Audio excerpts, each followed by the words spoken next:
નમસ્કાર દોસ્તો, વિડીયોમાં ફરી એક વખત તમારું સ્વાગત કરું છું. ગોપાલ ઇટાલિયા ખૂબ સરસ ભાષણ કર્યું છે. પાટીદાર સમાજના યુવાનોને ખૂબ સારી એવી સમજણ આપી છે, સારી એવી શીખ આપી છે. પણ એ જે રીતે વાત કરી છે ગોપાલ ઇટાલિયાએ, ખરેખર સમજવા જેવી વાત છે કે આવનારા દિવસોમાં કેવી કેવી તકલીફો પડી શકે એમ છે. એના માટે શું કરવું જરૂરી છે. અને હું તો એમ કહું છું કે પાટીદાર સમાજને દરેક સમાજના લોકોએ ખરેખર કંઈક વિચારવા જેવું છે કે આવનારા દિવસોની અંદર હવે સમયની સાથે રહેવું પડે એમ છે. કારણ કે આટલી ટેકનોલોજી આવી ગઈ. પહેલાં જુઓ તમે, દરેક કામ માટે માણસની જરૂર પડતી. અત્યારે એટલી ટેકનોલોજી આવી ગઈ છે કે 15 માણસનું કામ એકલું એક મશીન કરી નાખે છે અને એક વ્યક્તિ સંભાળે છે. દિવસે ને દિવસે ટેકનોલોજી વધતી જાય છે, માણસોની ડિમાન્ડ ઘટતી જાય છે.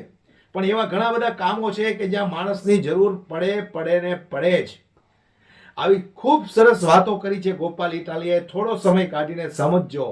ગોપાલ ઇટાલિયાના એક એક શબ્દને તમે સમજો એ શું કહેવા માગે છે. અને હું તો કહું છું, ફક્ત પાટીદાર સમાજ નહીં, દરેક સમાજે આ વાતની નોંધ લેવી જરૂરી છે. સાંભળો તમે શું કહ્યું ગોપાલ ઇટાલિયાએ. આજે અહીંયા મંચ ઉપર મને શાલ ઓઢાડીને સન્માન કરવામાં આવ્યું. આમ હું રાજકારણમાં કે સમાજમાં કે આપણી નાતમાં સૌથી નાનામાં નાનો માણસ, ઉંમરમાં કયો, અનુભવમાં કયો, સમજણમાં હું છું. એટલે પહેલા જ્યારે હું સામે બેસતો તો મંચ ઉપર મહેમાનોના સ્વાગત થતા ને એમાં શાલ ઓઢાડતા, એટલે કાયમ એમ લાગે કે આ શાલ જ કેમ, ધાબળો નહીં, ગોદડું નહીં, કંઈક બીજું લાકડું ન આપે, તકતી નહીં, શાલ જ કેમ. એટલે હવે મને જ્યારે ઓઢાડે છે ત્યારે મને ખબર પડી કે આ શાલ નથી, આ ઢોહરું છે. કે સમાજને એમ લાગે કે આ જુવાનનો ખંભો મજબૂત છે, ત્યાં ઢોહરું નાખવાનું હોય. એટલે મને એવો આશ્વાસન મળ્યું છે કે આજ ઢોહરું નાખ્યું છે તો કાલે આજ સમાજ અમારું ગાડું જ્યાં પોગાડવાનું છે ને ત્યાં પોગાડશે. ઢોહરું જ ન નાખે તો વાટે કેમ રહેવું. તો આ શાલના સ્વરૂપમાં ઢોહરું સમાજે અમારા ઉપર મૂક્યું, એ બદલ હું સમાજનો, આપણા આગેવાનોનો આભારી છું કે આ સમાજે મને એ લાયક સમજો કે આ જુવાનને અપાય ઢોહરું. એટલે આ આપણા સમાજે છેલ્લા વર્ષોમાં ખૂબ બધી પ્રગતિ કરીને આપણે આગળ આવ્યા છીએ. અને એમાં આપણી માયું, આપણી બહેનોએ બહુ અથાગ પરિશ્રમ કર્યો છે. મોટા ભાગે જાહેર સ્ટેજ ઉપરથી આપણે પુરુષોની નોંધ લઈએ, પણ આપણી કેટલી બધી માયું ઢોર ને ચૂલા વાહે આખી 2 પેઢી વહી ગઈ ત્યારે આપણે પટેલો ઠેઠ અમેરિકા સુધી પહોંચીએ ગયા. હજારો બહેનોએ તો ચૂલો સંભાળ્યો વર્ષો સુધી, લાજ કાઢીને ચૂલા ઉપર ફૂંક મારી મારીને કેટલી બહેનોને તો કેટલા જ સમય આપણે એવો કેટલો ગયો. ઢોર દોયા, ખેતરોમાં કેટલી જિંદગીઓ ખપી ગઈ, ટાટ તડકા, વરસાદ. અને એમ બળ કરતા કરતા કરતા કરતા 2024માં આજ આપણે એક શક્તિશાળી સમાજના સ્વરૂપમાં, શક્તિશાળી સંસ્થાના સ્વરૂપમાં આપણે અહીંયા ઊભા છીએ, ગુજરાતમાં નહીં આખા દુનિયામાં. અને એ બનાવવા પાછળ બધાની હૈયારી મહેનત છે. હવે પોતાને ઈશ્વરે જે આપ્યું, સમાજે જે આપ્યું, એ બધાએ સમાજમાં પાછું પોતાનું લગાડ્યું, ત્યારે આવો સમાજ બન્યો. અને એવા મજબૂત સમાજમાં કાંઈ કર્યા વગર, કાંઈ લીધા દીધા વગર મારી જેવા જુવાનિયાને બેઠે બેઠી આ જગ્યા બેહવાની જગ્યા મળી ગઈ. તો આનાથી મોટો આભાર કેવો માનવો. આ પટેલની નાત મારી પાસે લાગેલી છે, ગોપાલ પટેલ છે એટલે અમારો ભાર પડે છે. પણ એ પટેલ સી ભાર પડે છે, એ ભાર પાડવામાં મારું તો કાંઈ યોગદાન નથી. અવડા મોટા સમાજે અવડી મોટી મહેનત કરી અને સમાજને શક્તિશાળી બનાવ્યો. હવે શક્તિશાળી બનેલા સમાજને આગળ જવું છે તો જેમ ગામ પંચાયત હોય તો ગ્રામ સભા થાય વર્ષમાં એક વખત, સરકાર હોય તો વિધાનસભાનું સત્ર ભરાય, લોકસભામાં લોકસભાનું સત્ર ભરાય, કંપની હોય તો કંપનીની વર્ષે એક્ઝિક્યુટિવ મિટિંગ મળે, મંડળી હોય તો એની સાધારણ સભાની મિટિંગ થાય. વર્ષના અંતે બધી જ વ્યવસ્થાઓમાં એક વખત બધા ભેગા મળે. અને જ્યારે ભેગા મળે ત્યારે આવતા આખા વર્ષમાં કે આવતા 20 વર્ષ સુધી શું કામ કરવાનું છે એના નિર્ણય કરે, એના એજન્ડા ઉપર ચર્ચા કરે. ગ્રામ સભા હોય તો કઈ ગટર બનાવવાની છે, ક્યાં બ્લોક નાખવાના છે, શું બાકી રહી ગયું, શું કરવું, એની ચર્ચા થાય. કંપનીની એક્ઝિક્યુટિવ મિટિંગમાં એવી ચર્ચા થાય કે હવે કેટલો નફો થયો ને હવે પ્રોડક્ટ કઈ નવી લોન્ચ કરવી, ક્યાં વેચવી, આઉટલેટ ક્યાં ખોલવાનું, હ્યુમન રિસોર્સનું શું કરવું, એવી ચર્ચા કરે. એમ સમાજ એક યુનિટ છે. આ સમાજ વર્ષમાં એક વખત ભેગો ક્યાં થાય? કાં સમૂહ લગ્નમાં થાય ને કાં સ્નેહ મિલનમાં ભેગો થાય. તો તેદી આ ચર્ચા કરવાની હોય કે હવે આ સમાજની આગળની દિશા કઈ, ક્યાં આપણે સમાજ અટવાય છે અને ક્યાં આપણે પહોંચવાનું છે, કેવી રીતે આગળ વધવાનું છે, એની ચર્ચા અને ચિંતન કરવાનો પ્લેટફોર્મ એટલે આ સમૂહ લગ્ન અથવા સ્નેહ મિલન. પણ પ્રથા એવી છે કે સમાજના પ્લેટફોર્મ પર ઉભા રહીએ માત્ર બને ત્યાં સુધી ભીંહ મારીને એવું કહેવામાં આવ્યું કે હારું હારું જ બોલજો ભાઈ, મહેરબાની પ્લીઝ. આ પ્રથા છે. અને સુરેશભાઈએ વળી મારા અલગથી વખાણ કર્યા કે સાચું કે છે, એટલે હવે તો અમારે નોય હોય હવે સાચું કહેવું પડે એવી વાત થઈ ગઈ. પણ સાચું ખોટું કાંઈ હોતું નથી. બધા સમજદાર છે, બધા મહેનત કરીને બળ કરીને આવડો મોટો સમાજ બનાવ્યો છે. કોઈ નથી ખબર પડતી એવું હોય જ નહીં. પણ મને એક નવી પેઢીના જુવાન તરીકે જે વાત વિચારવા યોગ્ય લાગે છે, હું એટલો બધો રખડું છું રાજકારણના કામથી ગામડે ગામડે, લગભગ કોઈ તાલુકો બાકી નહીં હોય, અને એક વાર નહીં 5-5 વાર જઈ આવ્યો છું. બધાને મળ્યા પછી, બધું જાણ્યા પછી મને જે સમજણ આવી છે એની વાત મારે અહીંયા, મેં કીધું ને, આ ગ્રામ સભા છે આપણી સમાજની, અને આમાં આ વાત મૂકવા જેવી લાગે છે. કે મનહરભાઈએ વાત કરી કે ભાઈ વ્યસન, અને વ્યસન બધાને ખબર છે, દારૂન, બીડીન, તમાકુન, માવા, હવે એની તો વાતય જૂની થઈ ગઈ. કોકને કહેવી તો કોક દાંત કાઢે. હવે ડ્રગ્સ આવ્યું છે ઠેઠ ઊંચા લેવલનો નશો. પણ આપણે વ્યસન મુક્તિની વાત કરી દઈએ એટલાથી વાત પૂરી થોડી થાય છે. એમ કોઈ ભાષણ સાંભળીને વ્યસન મૂકી દેતું હોત તો માવા જ બંધ થઈ ગયા હોત.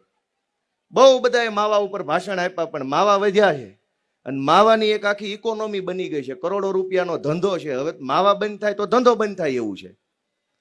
પણ આ નશો જે છે સમાજમાં, અને કઈ ડ્રગ્સનો જ નશો છે એવું નથી, મોબાઈલનો નશો છે. હજારો ઘરે હું મહેમાન થઈને જાતો, ઓલા ઝીણા ઝીણા છોકરા આમામ આમામ આમામ કર્યા જ કરતા હોય, હા જુદી આમામ કરે. હમણાં 2 દિવસ પહેલા રાજકોટમાં એક છોકરાને પૂછ્યું કે ભાઈ, એ મારી બાજુમાં બેઠો હતો, જેના ઘરે મહેમાન થઈને ગયો. મેં કીધું ભાઈ આમાં કેટલા રૂપિયા મળે છે? 8મું ભણતો જ. એ કે આમાં કાંઈ ન મળે. મેં કીધું અમારી બાજુ તો 2 રીલ જોવાના 20 રૂપિયા મળે છે. તો એને આશ્ચર્ય થયું કે હું રહી ગયો. તો એ સમજો નહીં કે મફતમાં આમ કરે છે તું ભાઈ, ભણવામાં ધ્યાન આપો. પણ અનેક વ્યસન છે, એનો રસ્તો શું? આ વ્યસન કેવી રીતે છૂટશે બધામાંથી? તો એનો રસ્તો મને એક એવો દેખાણો છે, સમાજ સમક્ષ મૂકીએ છીએ, આજ વિચાર મૂકીએ છીએ તો કાલ એનો વડ બનશે, કાલ સારું થાય. મને એમ લાગે છે કે આપણા સમાજે રમત ગમત તરફ આગળ વધવાની બહુ જરૂર છે. આજ તમે જોશો તો દુનિયામાં, હમણાં 2 દિવસ પહેલા ચેસની રમતમાં પેલો સાઉથ ઇન્ડિયાનો તમિલનાડુનો ડી ગુકેશ નામનો છોકરો 18 વર્ષનો વર્લ્ડ ચેમ્પિયન બન્યો. ખ્યાલ છે બધાને? કોણ તલાટી બન્યું, કોણ કલેક્ટર બન્યું, નહીં તો આપણા વોટ્સએપ ગ્રુપમાં હોય. દુનિયા એને ઓળખે છે જે કળાની અંદર, શ્રમની અંદર, કૌશલ્યની અંદર નંબર 1 લાવે ને, એને આખી દુનિયા ઓળખતી હોય છે. કૌશલ્ય શું છે? કે ચેસની રમત એ કૌશલ્યથી રમાય છે. એમાં કદાચ ડિગ્રી હોય કે ન હોય, બેસ્ટ ખેલાડી તોય બની શકાય. ક્રિકેટમાં તમારે કાંઈ ન ભણ્યા હોય, હાવ એટલે હાવ અભણ હોય તો ક્રિકેટનો નંબર 1 ખેલાડી બની શકાય. હોકી, વોલીબોલ, ફૂટબોલ, કેરમ, દુનિયાભરની રમત છે. પણ આજ રમત રમવા માટે આપણો આખો સમાજ પ્રેરાય એવી વ્યવસ્થા નથી. તલાટી મંત્રી બનાવવા એવી વ્યવસ્થાઓ ખૂબ છે ચારો તરફ, અને ખોટું કાંઈ નથી, બધું જ સાચું છે. પણ હવે કઈ દિશામાં જવું છે? આપણે સરકારી નોકરીની ડીએમ સાહેબે વાત કરી કે આપણે એમાં આગળ વધવાની જરૂર છે. હું તો 2 સરકારી નોકરી મૂકીને, રાજીનામું મૂકીને પછી પાછો આમાં આવેલો માણસ છું. એટલે મારો સરકારી નોકરી વિશે અભિપ્રાય બહુ ખરાબ છે કે આમાં જવાય જ નહીં. ખેતી કરવી પણ તલાટી મંત્રી કલેક્ટર ન બનવું, હું એવું માનું છું.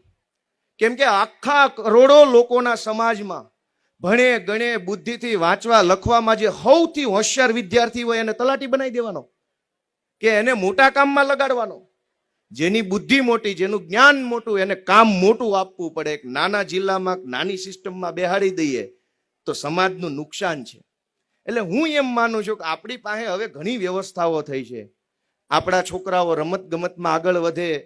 આજ કેમ આ લેવા પટેલ યંગ ગ્રુપ આયોજિત સમૂહ લગ્ન છે, તો કાલ બોટાદ લેવા પટેલ યંગ ગ્રુપનો અને ભાવનગર લેવા પટેલ યંગ ગ્રુપની ક્રિકેટ મેચ થાય, હોકીની મેચ થાય, વોલીબોલ કોમ્પિટિશન થાય, 2 તાલુકા વચ્ચે કોમ્પિટિશન થાય, 2 જિલ્લા વચ્ચે કોમ્પિટિશન થાય, અનેક રમતોની કોમ્પિટિશન થાય. તો હજારો છોકરાઓ રમત ગમતના ફિલ્ડમાં આવે. બહુ મોટા ખેલાડી ન બને કાંઈ નહીં, પણ મોબાઈલથી, નશાથી દૂર રહે, ધંધા હગળ રહે, શરીર મજબૂત રહે અને મન મજબૂત રહે. કેમ કે રમત છે ને, કોઈ પણ રમત, હું પોલીસમાં હતો ત્યારે અમે વોલીબોલ બહુ રમતા. રમત ગમત છે ને એનાથી બે ફાયદા ગમે એને થાય. રમત ગમતથી નિર્ણય શક્તિ બહુ તેજ બને. ક્રિકેટ કે વોલીબોલ રમતા હોય ત્યાં વિચારવા માટે 2 કલાક ન મળે. માઇક્રો સેકન્ડમાં નક્કી કરી લેવાનું હોય કે આ વોલીબોલ આવ્યો છે તો આને કોણ પાસ કરશે, ભાઈ આ કરશે કે આ કરશે. સેકન્ડના 50માં ભાગમાં નક્કી કરી લેવું પડે કેચ કોણ પકડશે ને બોલ્ડ કોણ કરશે.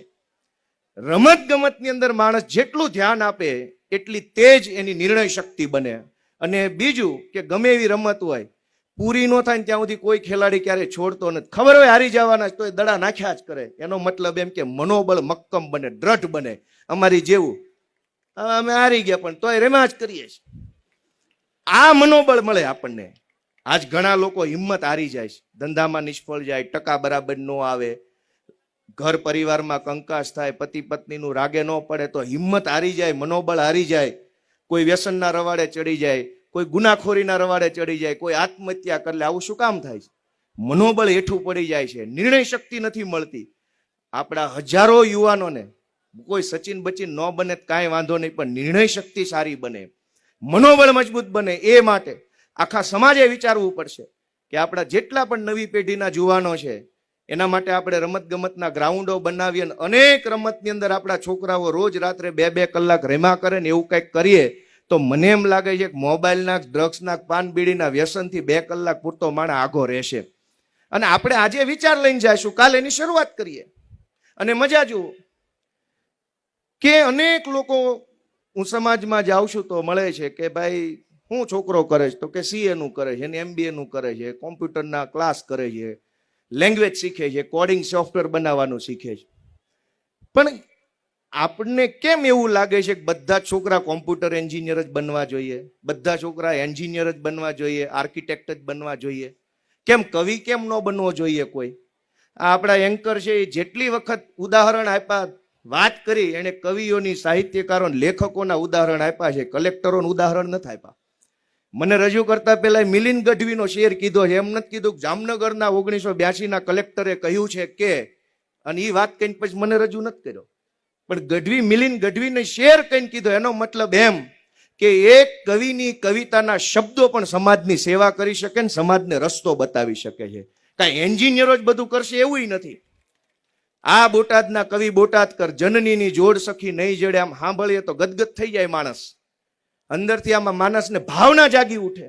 તો કેમ કવિનું મહત્વ નથી સમાજમાં?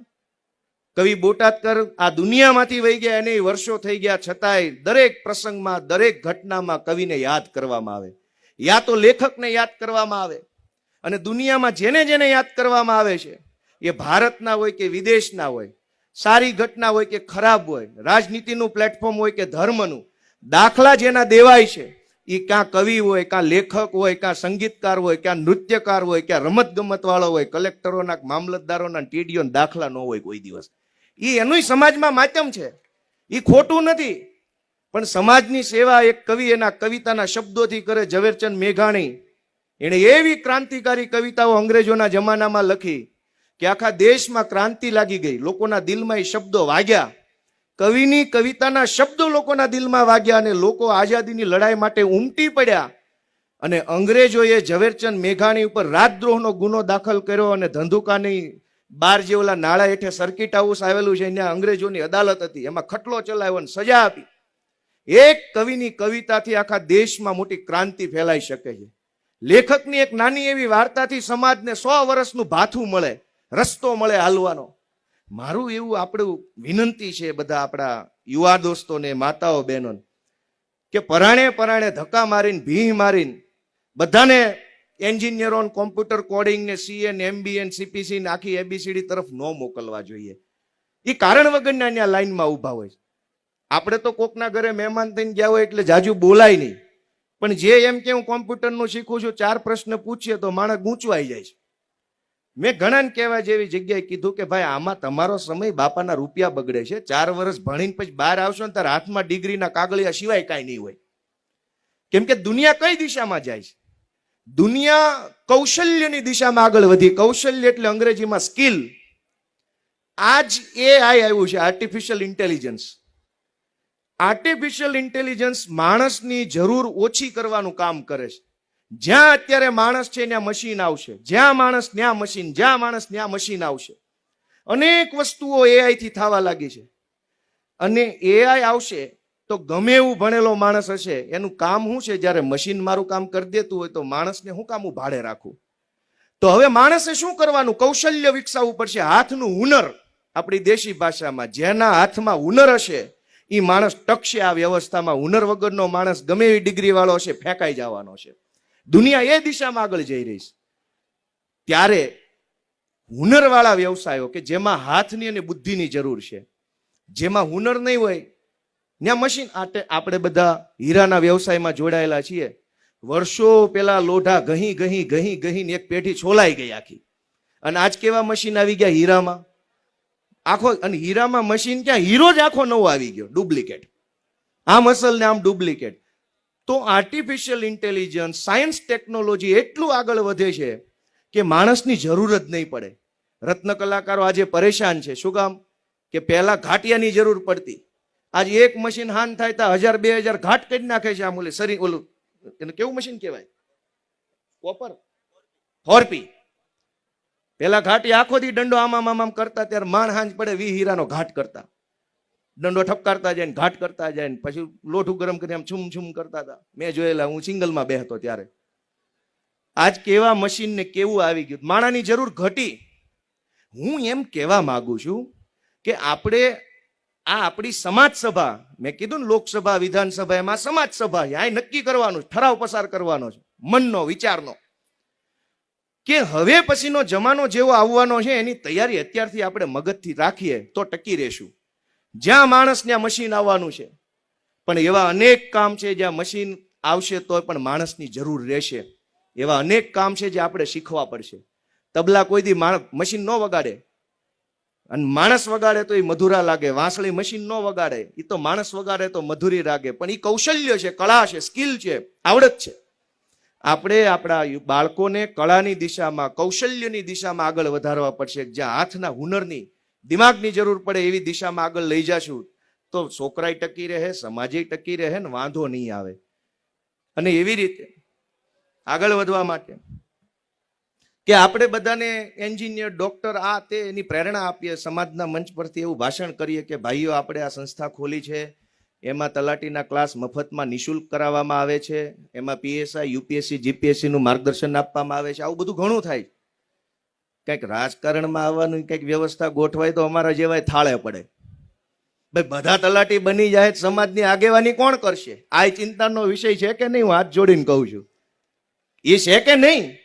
બધાએ એ જવાબદારી લેવી પડશે. સમાજને જે જુવાનીઓ યોગ્ય લાગે, જે પાર્ટી યોગ્ય લાગે, જે ચૂંટણી સમાજને ગમે, ઈ ચૂંટણીમાં, ઈ પાર્ટીમાં, ઈ જુવાનિયાને સમાજે આગળ વધારવો પડશે. તો સમાજને સારું નેતૃત્વ કાયમ મળ્યા કરશે. નકર ઝાડ બહુ મોટું થઈ જાય એક તો પછી હેઠે સાયો પડી જાય, ખડ થાય. ખાલી એક ઝાડ મોટું થાય ખડ થવા માંડે. એ ખડ ન થાય એટલા માટે નાના નાના ઝાડવા કાયમ વાવતા રહ્યો ને એક ઝાડવું ગઢું થાય, બીજું મોટું થાય, બીજું ગઢું થાય, ત્રીજું મોટું થાય. એ જવાબદારી તે આપણા બધાની હૈયારી છે. એમાં અમારો વારો ન આવે તો કઈ વાંધો નથી, પણ ઝાડ નવા નવા વાવતા રહ્યો, નવા ઝાડ મોટા થાય, જૂના પડે, નવા મોટા થાય, જૂના પડે, ને એ સમાજનું ગાડું એમના હાલ્યા કરે. તો આ બાબતે તમારું શું કહેવું છે? શું તમને શું લાગ્યું આ વાત ઉપરથી એ મને કોમેન્ટ બોક્સમાં જરૂરથી જણાવજો. અને વિડીયો તમને જો પસંદ આવ્યો હોય તો ઘરમાં તમારા બાળકોને પણ સમજાવજો. જે રીતે આવનારા સમયમાં ટેકનોલોજી વધતી જાય છે અને માણસોની ડિમાન્ડ ઘટતી જાય છે, તો આવનારા સમયમાં આપણે સમય સાથે ઊભા રહેવા માટે શું કરવું પડશે એ પણ ખૂબ સરસ વાત કરી છે દોસ્તો. વિડીયોમાં બસ આટલું જ. વધુમાં વધુ વિડીયોને શેર કરો, અમારી યુટ્યુબ ચેનલને સબસ્ક્રાઇબ કરો, બેલ આઇકન પ્રેસ કરો. જય હિન્દ.